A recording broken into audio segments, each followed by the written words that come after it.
Something that I bring up in a lot of episodes of my A Quick Look series is the fact that a lot of character variants back in the early days of the Cars Diecast line just used the exact same face as their regular release. Nowadays, you could almost guarantee that on most occasions, a character will be receiving a different expression when a new variant comes out. Typically, they're very slight differences, but we typically get new faces when new variants release. Sometimes, nowadays, we even get variants where the only difference is the fact that they have a new face.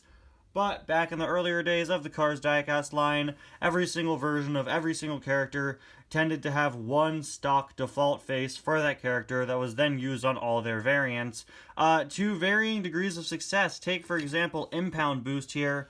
Yeah, this face really isn't that appropriate for Boost now that he's been arrested. If this came out nowadays, they would certainly have given him like a disappointed or upset expression, but nope. Dude just gets his same old face. I guess he's kind of nonchalant about being arrested. I guess that's what the artwork shows. Anyway, guys, welcome back to yet another review. Today we're going to be taking a look at Impound Boost, the next review here for my Christmas haul, or from my Christmas haul.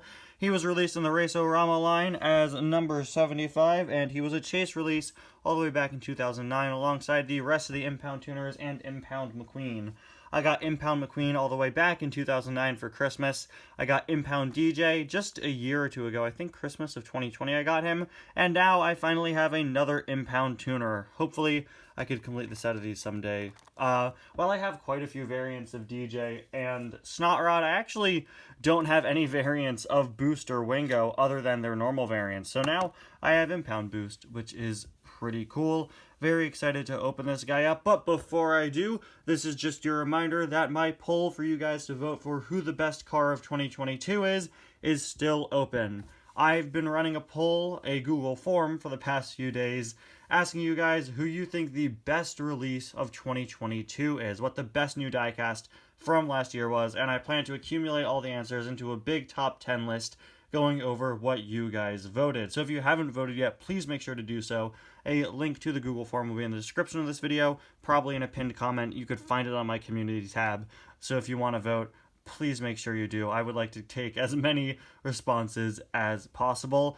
Anyway, as you can see, he is, of course, part of the Race-O-Rama line. We've got the Chase logo there. And something cool about this Boost release, if you didn't already notice, he has confetti painted onto his blister. So funny story with these. I learned this very recently from a Take 5 a Day article from all the way back in 2009 because I knew of these confetti packages that some of the chases have. I believe Impound McQueen, Boost, and Snot Rod have them, and I tracked it all the way back to the source, a Take 5 a Day article from 2009, and after reading that, I found out the full story of these. So, in 2009, Mattel wanted to start painting confetti onto the blisters, or printing confetti onto the blisters of chase releases, which is just going to be a cool special thing showing you, yeah, this is a special car. You can see they have sort of a banner going on for the Chase logo on the card back. It looks like it's been pinned on there, which is pretty cool. So they wanted to make them more special with the confetti on the bubbles. And apparently they pulled this idea pretty late into production. They decided not to go through with it, but several cases of Impound Boost, McQueen, and Snot Rod with confetti on their bubbles ended up still releasing. So the funny thing with these confetti cars is you'd think they'd be rare now, but no, so many of them were produced even though they weren't supposed to be, that you could get this guy for the exact same price as a non-confetti variant. Very excited to have the confetti variant though, because it's kind of cool. It's got an interesting story behind it, but yeah, it's just little fake confetti printed onto the bubble. That's it.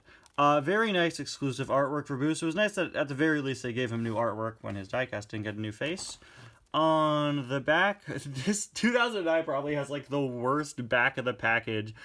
We have Meet My Friend, Yeti, the Abominable Snowplow. They just pick a random car that's also out that year. But we have Collect by Ticket color, of course, in 2009. They had these little tickets, which I believe included World of Cars Online codes on them. Yeah. See, there you go. Anyway, you can meet Lightning's friend. I'm sure he's best friends with a Yeti. I'm sure of it. Welcome to the Himalayas, Snow Cone. Yeti is a movie star that can be spotted on the drive-in movie screen in Radiator Springs. Okay. That's it. Oh, man. This is subject to cancellation after December 31st, 2009. Now, I'll never redeem my codes for World of Cars Online, a game that's been shut down for over a decade now. Anyway, let's get Boost here out of the package. He also, I believe, includes a pamphlet because he was a Race-O-Rama release. Yeah, he should come with a pamphlet. Also have the ticket, which you could, I believe, peel off, and your code for World of Cars Online is back there, yeah. I don't even know, what did these codes even do when you redeem them? I mean, they do nothing now, but what did they do back then? I'm not sure. If you guys know, definitely let me know in the comments. Anyway, we got a Race-O-Rama pamphlet here. I actually, surprisingly, I have several of these, but I surprisingly don't have one of them up on my wall.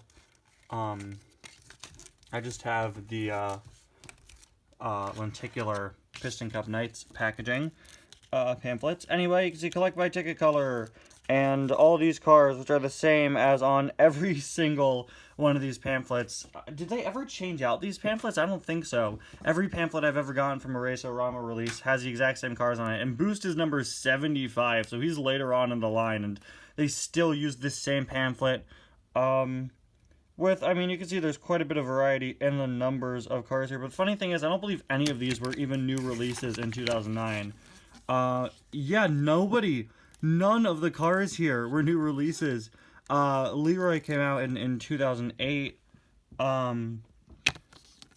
Stacy came out in 2008. None of these were new releases for 2009. So what an unexciting pamphlet. But, you know, these are iconic and these are very cool. And you could see, even all the way back in 2009, they sort of split the cars up into series, something that we got a lot more used to in the post-Cars 2 era of the Cars line. Anyway, here is Impound Boost. As you can see, he is Boost with an Impound boot, which means he can't roll as well. Due to the way Boost is shaped, there isn't really, I guess this would be best, I was going to say there isn't really a place to comfortably rest the boot, but this seems pretty good. He's just got the typical Boost expression and decals and details. He looks a lot more vibrant than my Boost, because my Boost has probably been through a whole ton of stuff since I've had him for well over 15 years now.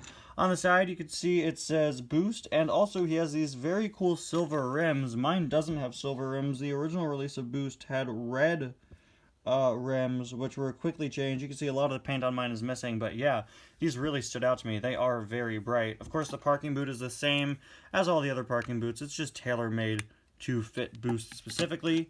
We've got some N2O Cola Boost cans on the back of Boost. I always loved that little detail, referencing one of the Piston Cup sponsors, showing it being used in like an actual situation. On the back, we've got his license plate, which simply reads Boost, and you can see, I believe it says Nitropolis, which is great. Where is Nitropolis, Disney? We need to know. If you make a season 2 of Cars on the Road, I'd better see Lightning and Mater spend a night in Nitropolis. Anyway, there's a look at the other side. As you can see, yeah, the parking boot being put onto Boost's mold makes him raised up a little bit, and you can't really stop that. That's what I was complaining about earlier, but whatever, it's fine. It's a boot. That's what it's gonna do, you know. It's just that, I don't know, the way Boost is molded with his bumper and everything means there's not really a good place for the boot to stay rested without the rest of him being raised up just a tiny little bit, which means he probably rolls the worst out of all the parking boot cars, which I guess means that the parking boot is effective then. And of course, there is a look at the base. Anyway, guys, thank you so much for watching. I'll see you guys again next time. Bye now.